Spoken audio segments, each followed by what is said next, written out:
Assalamualaikum warahmatullahi wabarakatuh. Saya Khairul Mu'anam, saya dari kelas A, offering A.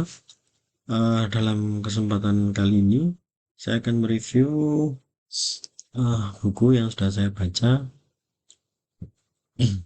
yakni Online Tools for Teaching and Learning. Jadi, penggunaan media online untuk sebagai sarana untuk belajar mengajar. Mungkin ini tidak jauh dari dunia yang sering kita geluti ya. Makanya makanya kenapa saya tertarik untuk membaca buku ini. Oke, buku ini ditulis oleh Tore Truss. Beliau adalah Profesor Teknologi Pembelajaran di Departemen Pendidikan Guru dan Studi Kurikulum di Sekolah Tinggi Pendidikan di University of Massachusetts. Nah, eh, beliau berkarya pusatnya pada pemeriksaan kritis hubungan antara pengajaran, pembelajaran, dan teknologi, dan bagaimana teknologi dapat meningkatkan pembelajaran guru dan siswa.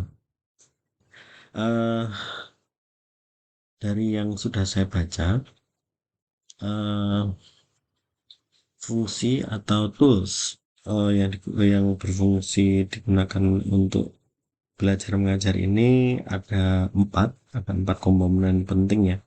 Yang pertama untuk alat penilaian atau assessment ya. Eh, ini bisa mungkin sering sering juga pakai sama teman-teman, misalnya pakai Kahoot, kemudian eh, Gform, Google Formulir untuk memudahkan atau memungkinkan pendidik untuk melakukan penilaian baik pretest maupun post-test, kemudian formatif dan sumatif. Kemudian perangkat komunitas ini termasuk medsos. Jadi biasanya kan kalau di zaman-zaman sekarang itu kita bisa belajar dari manapun. Dari medsos pun kan kita bisa. Jadi bisa mungkin membuat grup di FB dan lain sebagainya. Dibuat sarana untuk belajar mengajar. Kemudian yang ketiga adalah perangkat pengetahuan. Perangkat pengetahuan ini seperti eh, misalnya tutorial ya, atau misalkan YouTube, bukan juga termasuk bisa digunakan untuk perangkat pengetahuan. Jadi alat-alat yang atau media yang sering kita gunakan. Kemudian dari buku ini yang tidak kalah penting adalah ini.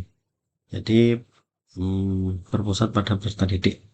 Bagaimana pembelajaran ini bisa menjadikan peserta didik menjadi lebih mandiri, mandiri dalam mengerjakan tugas, mandiri dalam memenuhi apa namanya ya, kriteria-kriteria yang sudah ditentukan oleh guru. Karena dengan menggunakan media online diharapkan mempermudah siswa dalam belajar dan mempermudah guru atau pembelajar untuk pengajar untuk memonitoring mereka dalam proses belajar mengajarnya. Kemudian uh, kalau misalkan di dalam buku ini juga disebutkan beberapa banyak ya, ada assessment tools. Jadi mulai mungkin ini bisa buat referensi buat teman-teman juga. Uh, jadi biar tidak menggunakan itu aja, tidak menggunakan quizzes, tidak menggunakan Kahoot. Jadi pada mempercepat mungkin uh, ini ada mulai dari Answer Garden, Lookit, Classkick, ini banyak. Jadi mungkin bisa buat referensi teman-teman ya. Ada Poll Everywhere, Pickers, Slido, Quizzes ada ya, Quizlet dan lain sebagainya.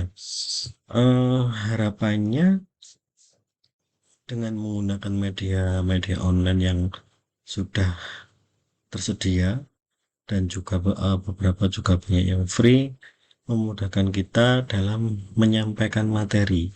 Jadi kalau misalkan pertemuan di kelas atau pertemuan offline kan kadang kita tidak bisa mereplay ya. Jadi kalau misalkan beda kalau misalkan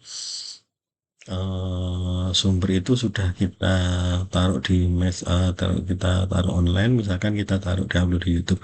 Jadi kalau misalkan ada yang tidak tahu, otomatis siswa mereplay sendiri mana yang kurang paham atau mana yang kurang dimengerti. Jadi seperti yang sudah disampaikan di awal tadi, eh, ini berpusat pada direct one, bisa berpusat pada peserta didik untuk meningkatkan kemampuan mereka dalam mengatasi masalah, kemudian untuk menambah kemandirian mereka dalam menyelesaikan tugas-tugas mereka.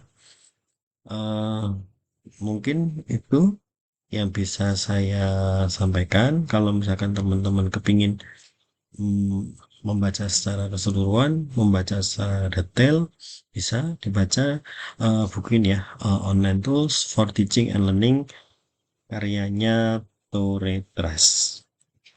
Saya cukup sekian. Wassalamualaikum warahmatullahi wabarakatuh.